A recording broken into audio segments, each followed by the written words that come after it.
কুমিল্লার হোমনা থানার অন্তর্ভুক্ত পঞ্চবটি এলাকায় অবস্থিত এই মাজারটির নাম হলো সোলাইমান শাহের মাজার। অনেকের কাছে তিনি ল্যাংটা বাবা নামেও পরিচিত।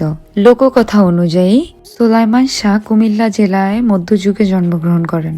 তার জন্মস্থান ও সঠিক সময় নিয়ে ঐতিহাসিক মতভেদ থাকলেও তিনি বাংলার বিভিন্ন অঞ্চলে ধর্মপ্রচার ও মানব কল্যাণমূলক কার্যক্রমের মাধ্যমে পরিচিতি লাভ করেন। আজকে আমরা সবাই মিলে চলে গিয়েছিলাম সেই মাজারে। এটা ছিল কুমিল্লা জেলার হোমনা থানার পঞ্চবটি এলাকায়। সুলমান শাহের স্মরণে তার ভক্তরা তার জন্য একটি মাজার তৈরি করেছে এখানে পঞ্চবটি অঞ্চলে। তিনি ছিলেন প্রসিদ্ধ সুফি দরবেশ ও আউলিয়া। তাকে মানুষ গভীর শ্রদ্ধা ও ভক্তির সাথে স্মরণ করে। তার জীবন ছিল ইবাদত, ত্যাগ ও মানব সেবায় ভরপুর। তিনি অত্যন্ত সরল জীবনযাপন করতেন।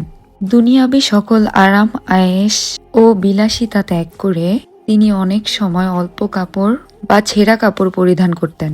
এই ত্যাগ ও বৈরাগ্যপূর্ণ জীবনধারার কারণেই মানুষ তাকে ভালোবেসে ল্যাংটা বাবার নামে ডাকত। তার ইন্তেকালের পর তার ভক্তরা তার স্মরণে মাজার গড়ে তোলে। আজও অসংখ্য মানুষ সেখানে জিয়ারত করতে যান এবং আল্লাহর কাছে দোয়া করেন। মাজারটি আধ্যাত্মিক শান্তি ও ভক্তির একটি গুরুত্বপূর্ণ কেন্দ্র হিসেবে পরিচিত। তিনি কখনো নিজেকে বড় হিসেবে দেখতেন না। কেউ তাকে সম্মান দিতে চাইলে তিনি বলতেন, সব সম্মান আল্লাহর, আমি কিছুই না। তিনি মানুষকে শেখাতেন, অহংকার নয়, বিনয় মানুষকে বড় করে। তিনি আরো শিখিয়েছেন সরলতা, ত্যাগ, আল্লাহ ভীতি ও মানবপ্রেমী প্রকৃত সফলতার পথ। তার ভক্তরা মনে করেন তার ভিতরে অলৌকিক কিছু ক্ষমতা ছিল, যার মাধ্যমে সে নিঃসন্তান দম্পতির সন্তান লাভ করা, দুরারোগ্য ব্যাধির চিকিৎসা ইত্যাদি করতে পারতেন।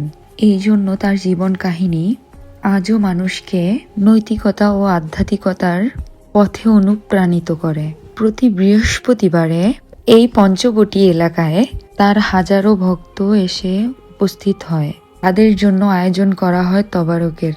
সবাই ভক্তির সাথে সেসব খাবার গ্রহণ করে এবং সোলাইমান শাহকে স্মরণ করে। এমন একটি ঐতিহাসিক জায়গায় যেতে পেরে আমিও অনেক খুশি হয়েছিলাম। অসংখ্য ধন্যবাদ ভিডিওটি দেখার জন্য।